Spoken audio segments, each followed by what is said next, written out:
Hello दोस्तों, welcome to the live session. यहाँ पर हमें प्री ओपनिंग थोड़ा सा गैप अप दिखाई दे रही है। सेंसेक्स यहाँ पर 75,200 के आसपास है इधर। तो डायरेक्ट यहाँ पर एंट्री बना नहीं सकते हैं, क्योंकि मार्केट यहाँ पर ऊपर भी चल सकता है, नीचे भी जा सकता है। यहाँ पर बीच में खुल रहा है, तो अभी थोड़ा वेट करेंगे, मार्केट को ओपन होने देते हैं। उसके बाद हम एक अच्छे से एंट्री जो है प्लान करेंगे। अगर हमें जल्दी ट्रेड में घुसने का मौका मिला तो हम देख सेटअप अगर हमारा जल्दी मिलता है तो हम जल्दी घुसेंगे, और अगर हमें वेट करना पड़ा चार्ट के हिसाब से तो फिर हम उस हिसाब से जो है एंट्री लेंगे। तभी ओपन होने देते हैं, फिर वेट करते हैं। तो दोस्तों, यहाँ पर मार्केट में जो हम बोल के गए थे, हमने अच्छा खासा यहाँ पर वेट किया है। एक यहाँ पर मार्केट ने गैप अप खुलकर मार्केट नीचे जाने की कोशिश कर रहा है। अब ये देखो धीरे धीरे यहाँ पर क्या करने की कोशिश कर रहा है। यहाँ पर ये सेलर्स को ऐड करने की कोशिश कर रहा है। हम यहाँ पर वेट कर रहे हैं जब बैंक निफ्टी अगर ये ब्रेकडाउन करेगी ना अपने इस सपोर्ट का, तो उसके बाद ग्रीन कैंडल में हम घुसेंगे। हम इस चीज़ का हम वेट कर रहे हैं कब से। जैसे ही ब्रेकडाउन होगा उसके बाद जब यहाँ पर एक ग्रीन कैंडल बनेगी ना, उस पर हम यहाँ पर एंट्री करने वाले बाइंग साइड में। मैं यहाँ पर क्या किया गया था कि मार्केट में अगर गैप अप होता है, देखो यहाँ पर क्या करने की कोशिश कर रहा है मार्केट। यहाँ पर मौका मिला नहीं यहाँ पर सेलर्स को। एक तो इन सेलर्स को यहाँ पर मार्केट को मौका मिला नहीं, जो यहाँ पर एकदम से मार्केट नीचे आ गया। तो यहाँ पर फिर से मार्केट अगर उनको ऊपर मिल रहा है ना, तो वो यहाँ पर सेलिंग ही करेंगे, यहाँ पर कोई बाय नहीं करने वाला। तो यहाँ पर एक तो सेलर्स या बहुत सारे यहाँ पर सेलर्स आ गए, हर तरह के सेलर्स यहाँ पर आ चुके हैं। यहाँ पर जो कल जिन्होंने मिस कर दिया वो भी यहाँ पर सेलर्स आ चुके हैं। एक जो ब्रेकआउट ब्रेकडाउन पे जो ट्रेड करते हैं, जो क्लोजिंग प्राइस का होता है, क्लोजिंग प्राइस के नीचे मार्केट ट्रेड कर रहा है धीरे धीरे, वो भी सेलर्स यहाँ पर आ चुके हैं, है ना। जो हर तरह के यहाँ पर सेलर्स आ चुके हैं, धीरे धीरे कैसी कैंडल्स बना रहा है, धीरे धीरे छोटी छोटी कैंडल्स बना रहा है। तो ऐसी कैंडल बनाते हुए अगर मार्केट नीचे जाएगा, देखो रिट्रेसमेंट की ज़रूरत ही नहीं थी मार्केट में। अगर रिटेल में सेलर्स है ही नहीं, तो मार्केट को रिट्रेसमेंट की क्यों ज़रूरत होगी। रिट्रेसमेंट की ज़रूरत इसलिए होगी क्योंकि मार्केट ट्रैप बना रहा है, इन सेलर्स को यहाँ पर ऐड करेगा।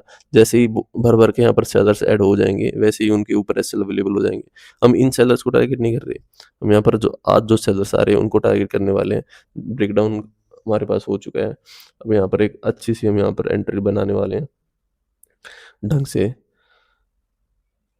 ब्रेकडाउन के बाद भी यहाँ पर सेलर्स आना शुरू हो गए होंगे, तो यहाँ पर हम यहाँ पर एंट्री बना सकते हैं। तो प्रीमियम ऐड कर लेते हैं ग्रीन कैंडल, ये थोड़ा सा और नीचे आने देते हैं।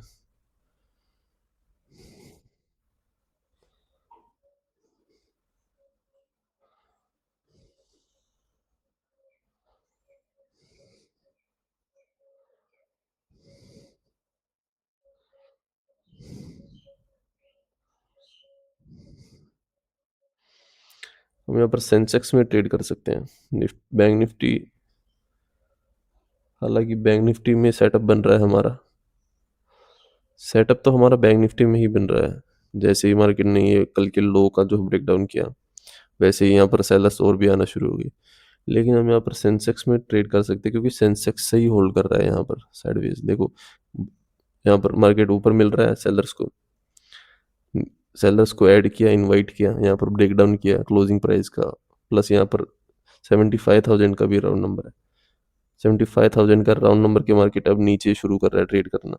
तो यहाँ पर सेलर्स ही सिर्फ आ रहे हैं, जो यहाँ पर ट्रेड कर नहीं पाए वो अब यहाँ पर सारे घुसने वाले हैं, और मार्केट उनको ट्रैप बना के उनको सबको टारगेट करेगा। उसके बाद फिर यहाँ पर सेलिंग हो सकती है, या फिर मार्केट फर्दर जो है बाइंग में जा सकता है। लेकिन ऐसे सेलर्स को बिठा करके, रिटेल में सेलर्स को बिठा करके मार्केट अगर नीचे जाएगा तो हम उसका कुछ कर नहीं सकते हैं, और ऐसे जा भी नहीं सकता है। तो हम यहाँ पर ज़रूर से एंटर कर सकते हैं सेंसेक्स में। ये हम यहाँ पर एंट्री बनाने वाले हैं। सेंसेक्स थोड़ा सा पॉजिटिव भी है ना, कम गिर रहा है मार्केट, और बैंक निफ्टी थोड़ा सा ज़्यादा नेगेटिव हो रहा है। प्रीमियम ऐड कर लेते हैं 74,800 का, यहाँ पर हम ऐड कर लेते हैं। वो धीरे धीरे नीचे आ रहा है मार्केट। एक ठीक ठाक ग्रीन कैंडल का वेट कर रहे हैं, वो बनती है उसके बाद हम यहाँ पर एंटर करेंगे। देखो एंट्री बढ़िया लेनी है हमें। सेटअप तो बन रहा है, लेकिन एंट्री भी बढ़िया लेनी है, जिससे हम जो है लॉस ना देखें, सीधा हमें ठीक ठाक बढ़िया प्रॉफिट दिखे। तो एक अच्छी एंट्री लेने के लिए हमें पेशेंटली वेट करना पड़ता है। तो वही हम कर रहे हैं। अगर ये ग्रीन कैंडल अपने रेड कैंडल के हाई को अगर ब्रेक कर देती है ना, तो हम यहाँ पर एंट्री कर जाएँगे। बेवजह हमें लॉस देखना पड़ता है अगर हम यहाँ पर घुस जाते तो। देखो हम ये तो हमें तय कर रखा कि हम यहाँ पर बाय करने वाले हैं, लेकिन मार्केट हमें एंट्री दे नहीं रहा है। एक परफेक्ट हमें एंट्री बना करके दे नहीं रहा है। उसी का हम वेट कर रहे हैं, इसीलिए हम इतनी देर से ट्रेड नहीं किया है। यहाँ पर 10 बज चुके हैं। हम फिर भी यहाँ पर बैठे हैं, वेट कर रहे हैं। देखो एंट्री हमें करनी है, लेकिन एंट्री हमें उस हिसाब से करनी है। यहाँ पर हमें एक दिखनी चाहिए कि थोड़ा-सा स्ट्रेंथ दिखना चाहिए। अगर मार्केट इस जो ये रेड कैंडल बनी है इसका हाई को ब्रेक करेगी, इसके हाई को अगर ब्रेक करती है मार्केट, तो हम यहाँ पर एंट्री कर पाएँगे। वरना अगर ऐसे गिरती रहेगी तो फिर हमारा एसएल खा जाएगी। पेशेंस हमें दिखानी ज़रूरी है। अगर हम कहीं पर भी यहाँ पर घुस जाते हैं तो ऐसी रिट्रेसमेंट में हम मारे जाते हैं। देखो सेलर्स तो है नो डाउट। चलिए एंट्री हम बना लेते हैं। हम यहाँ पर सेंसेक्स में बाय करने वाले हैं। 615 पे हमें यहाँ पर मिल रहा है। सेंसेक्स में हम यहाँ पर 100 पॉइंट का टारगेट एसएल रखते हैं। एंट्री हम कर चुके हैं। टारगेट अभी हम डिसाइड कर नहीं रहे। एक सेटअप के हिसाब से हमें यहाँ पर एंट्री मिली है, और अब अगर मार्केट अपना एसएल देगी तो फिर हम कुछ नहीं कर सकते। एक बढ़िया से हमने यहाँ पर वेट किया, और एक ठीक ठाक यहाँ पर अब स्ट्रेंथ दिख सकती है, क्योंकि सेलर्स अवेलेबल हैं हमारे पास। हर टाइप की सेलर्स अवेलेबल हैं। तो यहाँ पर एंट्री तो सही कर ली हमने, सेटअप का भी वेट किया अच्छे से। अब देखो सेलर्स तो अवेलेबल है यहाँ पर। हमें पता है कि मार्केट में यहाँ पर ऐसी में सेलिंग कर नहीं पाए होंगे लोग। तो मार्केट अगर उनको ऊपर मिलेगा तो जो फोमो में बैठे होंगे यहाँ पर, जो सेलर्स सेलिंग नहीं कर पाए, एक तो वो सेलर्स भी यहाँ पर आए होंगे। प्लस यहाँ पर जो ब्रेकडाउन पे काम करते हैं वो भी यहाँ पर आए होंगे। जो यहाँ पर ब्रेकडाउन भी, एक और ब्रेकडाउन हो गया, यहाँ पर भी सेलर्स आए होंगे। तो देखो सेलर्स तो यहाँ पर बहुत सारे हैं, है ना। एसएल हमारे पास अवेलेबल है सेलर्स की। तो एसएल अगर अवेलेबल है, यहाँ पर रिटेल अगर बैठ गया है, तो रिटेल अगर बैठ गया है तो मार्केट सेलिंग में कितना ही जाएगा। रिटेलर्स को यहाँ पर प्रॉफिट करके नहीं देगा मोस्ट ऑफ द टाइम। अगर मार्केट जाता है तो हम उसका कुछ कर नहीं सकते हैं। हम यहाँ पर फिर एसएल, हमारे पास हमारा एसएल जो हिट हो जाएगा। अगर इतना वेट करके भी आज हमें लॉस दे रहा है तो हम उसका फिर कुछ नहीं कर सकते हैं। यहाँ पर हमने एसएल लगा दिया है। एक बढ़िया से वेट करके हमने अच्छे से वेट किया, और एंट्री जब हमारा सेटअप बना तभी हमने एंट्री, जब सेटअप मिलेगा तभी हम एंटर करेंगे, तो तभी हम यहाँ पर एक प्रोबेबिलिटी हाई होती है, हमारे जीतने के चांसेस जो बढ़ेंगे। वरना तो फिर हम कहीं पर भी एंटर होते रहेंगे और फिर मार्केट हमें निकालता रहेगा। सेलर्स यहाँ पर आ चुके हैं भर भर के, और यहाँ पर बस एक स्ट्रेंथ दिखानी है मार्केट को। जैसे ही मार्केट ब्रेकआउट करने लगेगा तो जितने भी सेलर्स हैं यहाँ पर, कईयों के एक्सेल यहाँ पर होंगे, कईयों के एसएल यहाँ पर होंगे, कईयों के एसएल यहाँ पर होंगे, कईयों के एसएल यहाँ पर होंगे। तो जैसे ही मार्केट मूव करना चालू करेगा तो वैसे ही एक चेन रिएक्शन यहाँ पर स्टार्ट हो जाएगा, और यहाँ पर एक अच्छी खासी बाइंग आ सकती है, और यहाँ पर इन सारे सेलर्स को जो है मार्केट टारगेट कर सकता है। लेकिन उसके लिए यहाँ पर थोड़ी सी स्ट्रेंथ दिखानी चाहिए। अगर मार्केट यहीं कहीं से फिर घूमता रहा, साइडवेज बिहेव करता रहा, फिर क्या पता, मार्केट में सेलर्स तो हैं, ये तो हम देख रहे हैं, और इनको प्रॉफिट भी नहीं देगा। लेकिन मार्केट अगर साइडवेज हो गया तो भी हमारे लिए दिक्कत की बात है। ऐसा ज़रूरी नहीं है, देखो सेलर्स तो हैं, हमें ट्रेड तो लेना है। प्रोबेबिलिटी हाई किस ट्रेड में बन रही है, हमें उस हिसाब से ट्रेड लेना है। तो प्रोबेबिलिटी मुझे लग रहा है कि यहाँ पर सेलर्स अवेलेबल हैं, इनको मार्केट टारगेट करने के लिए ऊपर जा सकता है।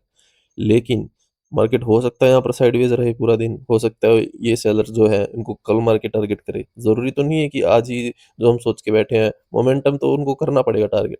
सेलर्स को तो निकालना पड़ेगा, हो सकता है वो आज नहीं कल निकाले, तो फिर हम वहाँ पर फेल हो सकते हैं।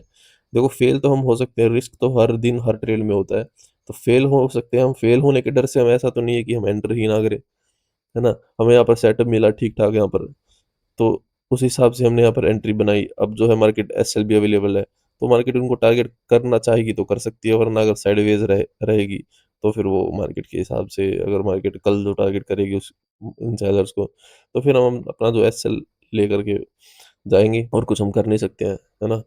तो अभी वेट करते हैं और देखते हैं मार्केट टारगेट करती है या फिर साइडवेज। देखो नीचे तो मुश्किल ही जाएगी, बहुत कम चांसेस है मार्केट के नीचे जाने के, क्योंकि मार्केट है सेलर्स को बैठा चुकी है, और सेलर्स को बैठा करके, जो रिटेल में सेलर्स को बैठा करके नीचे अगर मार्केट जाएगी तो ऐसा होता नहीं है। तो अभी तो वेट ही करेंगे। 40 पॉइंट के आसपास हमें एसएल दिख रहा है, लॉस दिख रहा है। तो दोस्तों मार्केट काफ़ी यहाँ पर नेगेटिव हो रहा है, और काफ़ी ठीक ठाक हमें लॉस भी दिखाई दे रहा है। 70 पॉइंट के आसपास ये हमें लॉस देने की कोशिश कर रहा है। देखिए हम क्या कह रहे थे, सेलर्स तो हैं यहाँ पर। देखो नो डाउट हमें दिख रहा है, ऐसी ऐसी मार्केट में सेलर्स ही तो आते हैं। कितना धीरे-धीरे यहाँ पर ये मार्केट नीचे आ रही है। तो सेलर्स तो अवेलेबल हैं हमारे पास, लेकिन हमने क्या कहा था कि अगर इनको निकालना है तो थोड़ा स्ट्रेंथ दिखानी पड़ेगी। अगर ये साइडवेज बिहेव करेगा, यहाँ पर साइडवेज ही रहेगा, तो हम कैसे इनको टारगेट कर पाएंगे? हो सकता है ये इनको कल टारगेट करे। टारगेट तो इनको देखो करना पड़ेगा, ऐसा नहीं है कि यहाँ पर रिटेल को बिठा करके यहाँ पर मार्केट फिर सेलिंग में चला जाएगा। लेकिन अब मार्केट धीरे धीरे करके साइडवेज टू नेगेटिव ही बन रहा है, तो फिर उसमें फिर हम कैसे, बायर्स हम वैसे हैं, ऑप्शन बाइंग हमने वैसे कर रखी है। तो धीरे धीरे अगर ये यहीं कहीं भी होल्ड करता रहेगा, तो एक तो प्रीमियम चार्ट यहाँ पर डीके होता रहेगा, ऊपर से अगर थोड़ा मोड़ा भी नेगेटिव होता है तो फिर हमारा ये एसएल को ले जाएगा। अभी तो हम थोड़ा वेट ही करेंगे, एसएल हमारा जो बचा हुआ है, लिमिट जो बची हुई है, जैसे ही एसएल हिट होता है वैसे ही हम यहाँ पर निकलेंगे। तब तक अगर मार्केट हो सकता है थोड़ी रिकवरी दिखाए, बाइंग तो देखो कहीं से भी आ सकती है। सेलर्स एसएल हमारे पास अवेलेबल है, बाइंग यहाँ से भी आ सकती है और थोड़ा रुक कर भी आ सकती है, हो सकता है कल भी आए। कल आज में भी ना आए, आज ऐसे ही निकलता रहे मार्केट नीचे, या फिर साइडवेज हो जाए मार्केट, या फिर कल आए। देखो बाइंग तो आनी है, अब आएगी, थोड़ी देर में आएगी, या फिर कल आए, इनको तो निकालना पड़ेगा। क्योंकि हमें साफ साफ दिख रहा है मार्केट ऊपर से रिट्रेसमेंट दे रहा है, रिट्रेसमेंट दे करके नीचे आ रहा है, धीरे धीरे नीचे आ रहा है, तो इनको तो निकालना पड़ेगा। वो आज निकाले, अभी निकाले, या थोड़ी देर में निकाले, या फिर कल निकाले, वो मार्केट के ऊपर होता है। हमें यहाँ पर रिस्क लेकर के ट्रेड में एंटर हम कर चुके थे, वो रिस्क लेकर के हमने एंट्री बनाई, उस हिसाब से अगर मार्केट हमारे हिसाब से नहीं करती है तो हमें एसएल लगाना है, एसएल हमें बचाएगा। ऐसा तो है नहीं मार्केट कितना भी गिरे हम बैठे रहेंगे, एसएल हमें बचाएगा, हम छोटा अमाउंट दे करके मार्केट से निकलेंगे, वैसा हम कर सकते हैं सिक्योर होने के लिए। तो यही चीज़ें होती हैं, ऐसा नहीं है कि 100% ही प्रोबेबिलिटी होती है कि हमने अगर बाय कर लिया तो मार्केट बाइंग में ही जाएगा, उसी कैंडल से ही मार्केट बाइंग में जाना चाहिए, ऐसा नहीं होता है। तो अभी तो वेट करेंगे हम। तो अब जो है चार्ट थोड़ा सा सही बनते हुए हमें दिखाई दे रहा है। हम यहाँ पर जो है ब्रेक इवन तो थोड़ा सा ब्रेक इवन के आसपास हम यहाँ पर आ चुके हैं। तो अब थोड़ा सा हमें यहाँ पर दिख रहा है चार्ट, थोड़ी सी हमें हिम्मत मिल रही है, मार्केट थोड़ा पॉजिटिव हो रहा है। जैसे ये हाई का मार्केट ने ब्रेकआउट किया, वैसे ही हमें थोड़ा सा लग रहा है मार्केट जो है बाइंग में जा सकता है। देखो या इस हाई पर यहाँ पर कईयों के एसएल पड़े होंगे, कईयों के यहाँ पर हाई पर पड़े होंगे, ऐसे हाई पर यहाँ पर पड़े होंगे, यहाँ पर पड़े होंगे, कईयों के यहाँ पर जो है 75,000 पे यहाँ पर पड़े होंगे। तो लोगों के यहाँ पर एसएल पड़े होंगे, तो जैसे ही उनके एसएल को खाएगा मार्केट, वैसे ही मार्केट एक मोमेंटम करेगा और ऊपर यहाँ पर जा सकता है।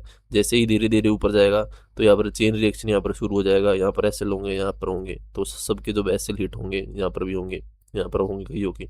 तो जैसे ही सबके अलग अलग एसएल होते हैं, तो जैसे ही चेन रिएक्शन शुरू होगा, एसएल जब हिट होना चालू होंगे ना, तो फिर सब जो है भागना शुरू करेंगे, जितने भी यहाँ पर सेलर्स बैठे हैं सब भागना शुरू कर देंगे, और हमें एक मोमेंटम और एक रिट्रेसमेंट तो हमें ज़रूर मिलना चाहिए, इन सेलर्स को यहाँ ज़रूर निकालेगा। तो एक रिट्रेसमेंट या फिर एक बाइंग यहाँ पर होनी चाहिए, तो उस हिसाब से हम यहाँ पर प्लान करके बैठे हैं और मार्केट में थोड़ी थोड़ी बाइंग आ चुकी है। दोस्तों काफ़ी देर वेट करने के बाद यहाँ पर बढ़िया सी कैंडल बनना शुरू हो गई है, 70 पॉइंट के आसपास, 80 पॉइंट के आसपास भी हमें जो प्रॉफिट दिखा रहा है।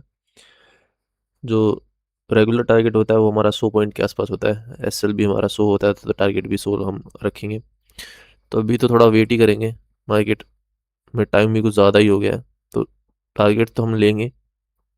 अगर कैंडल बढ़िया ऐसी ही कैंडल 3-4 और बना देता है, 2-3 और बना देता है, तो फिर हम सोच सकते हैं थोड़ा प्रॉफिट बढ़ा भी करने का। लेकिन अगर ये धीरे धीरे ही करके ऊपर जाएगा, तो फिर हम यहाँ पर जो रेगुलर टारगेट है वही लेकर के जाने वाले हैं। चलिए दोस्तों यहाँ पर हम एग्जिट कर लेते हैं।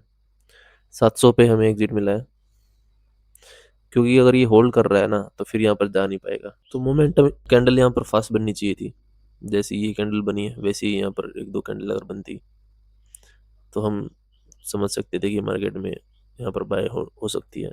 लेकिन यहाँ पर जस्ट रिट्रेसमेंट हुई है, सेलर्स को तो आया है, सेलर्स को निकाला है, अब जो है मार्केट फिर से सेलिंग कर सकते हैं, क्योंकि देखो रिटेलर्स को निकालना ज़रूरी था और इन्हीं के लिए हमने ट्रेड बनाया था।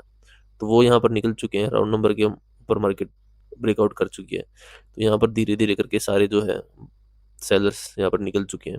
यहाँ पर अगर मार्केट कैंडल बढ़िया बनाता तो हम थोड़ा सा और भी वेट कर सकते थे, लेकिन हम यहाँ पर नॉर्मल टारगेट ही यहाँ पर लेने वाले हैं। सो हमने यहाँ पर बाइंग क्यों की वो हम जान लेते हैं। हमने यहाँ पर बाइंग इसीलिए की, हमें ये पता था कि अगर मार्केट गैप अप अगर खुलता है, देखो हमने प्लान कर रखा था दोनों साइड का, अगर फ्लैट खुल के और गैप डाउन खुल के मार्केट वीकनेस दिखाता तो हम यहाँ पर बिल्कुल सेल करते, कोई शक नहीं था यहाँ पर मार्केट में। लेकिन यहाँ पर मार्केट गैप अप खुल के जो यहाँ पर सेल नहीं कर पाए, उनको एंट्री कराने की कोशिश कर रहा था और कितनी धीरे-धीरे मार्केट नीचे आ रहा था। क्लोजिंग प्राइस का भी ब्रेकडाउन कर दिया यहाँ पर। तो सेलर्स को ऐड करना शुरू कर दिया इन्होंने। सेलर्स जो कल तो सेलर्स थे नहीं रिटेल में, लेकिन आज यहाँ पर सेलर्स रिटेल में अवेलेबल हो गए और हम जो है एसएल को टारगेट करते हैं। जो एसएल हमारे पास सेलर्स के ही अवेलेबल थे। यहाँ पर कोई बायर्स आएगा नहीं। ऐसे ऐसे मोमेंटम में जो कल कैसा मोमेंटम किया था मार्केट ने, एक शार्प मोमेंटम किया। उसके बाद यहाँ पर बायर्स की हिम्मत नहीं होती है। तो बायर्स यहाँ पर थे नहीं, सेलर्स ही अवेलेबल थे हमारे पास। सेलर्स के एसएल सेलर्स को टारगेट करने के लिए हमने यहाँ पर बाइंग साइड की सेटअप को आइडेंटिफाई किया। तो यहाँ पर हम प्रॉफिट बना करके निकले हैं। कुछ खास बड़ा प्रॉफिट तो नहीं मिल पाया, लेकिन हमें यहाँ पर जब मार्केट था तो लॉस भी हमने काफ़ी देखा। उसके बाद अगर ये प्रॉफिट अगर मिल रहा है, टाइम भी काफ़ी हो चुका है, तो फिर हमें निकलना ही पड़ेगा मार्केट के साथ। ऐसे मार्केट के साथ हम ज़िद नहीं कर सकते कि मार्केट को हमें और प्रॉफिट करना है। देखो, हम प्रॉफिट बड़ा करते हैं तो हम वेट भी करते हैं अच्छे से। जब हमें पता है कि मार्केट में रेंज है अवेलेबल, तो मार्केट जा सकती है, तब तो हम अच्छे से वेट करते हैं और बड़ा टारगेट भी करते हैं। लेकिन अभी यहाँ पर हमें दिख नहीं रही है, टाइम ले रहा है मार्केट, बाइंग में जाते हुए भी टाइम ले रहा है, सेलिंग में जाते हुए भी टाइम ले रहा है। तो जैसे ही यहाँ पर टाइम लेकर के मार्केट नीचे आ रहा था, तो यहाँ पर रिटेल में सेलिंग हो सकती है। लेकिन अगर वैसे ही मार्केट अगर बाइंग में जाकर के भी टाइम ले रहा है ना, तो वैसे भी रिटेल में बाइंग भी हो सकती है। तो मौका नहीं मिलना चाहिए बायर्स को यहाँ पर बाय करने का। जैसे ही ब्रेकआउट हुआ, यहाँ पर मोमेंटम आ जाना चाहिए था, लेकिन यहाँ पर कैंडल्स जो है बहुत वीक बना रहा है। छोटी-छोटी कैंडल बना रहा है और ऊपर से फिर से मार्केट रिट्रेसमेंट कर दिया। तो हो सकता है मार्केट आज साइडवेज़ बिहेव करे। तो नीचे गया, अब ऊपर गया, फिर नीचे आ सकता है, फिर ऊपर जा सकता है। ऐसे साइडवेज़ बिहेव कर सकता है मार्केट। तो इसलिए हम यहाँ पर लॉस ले जाने की बजाय हम यहाँ पर जो है अपना जो नॉर्मल जो टारगेट रखते हैं, वो वहाँ पर हम बुक करके जा रहे हैं। तो आज के लिए इतना ही। अपना ध्यान रखें और हम मिलते हैं अगले सेशन में।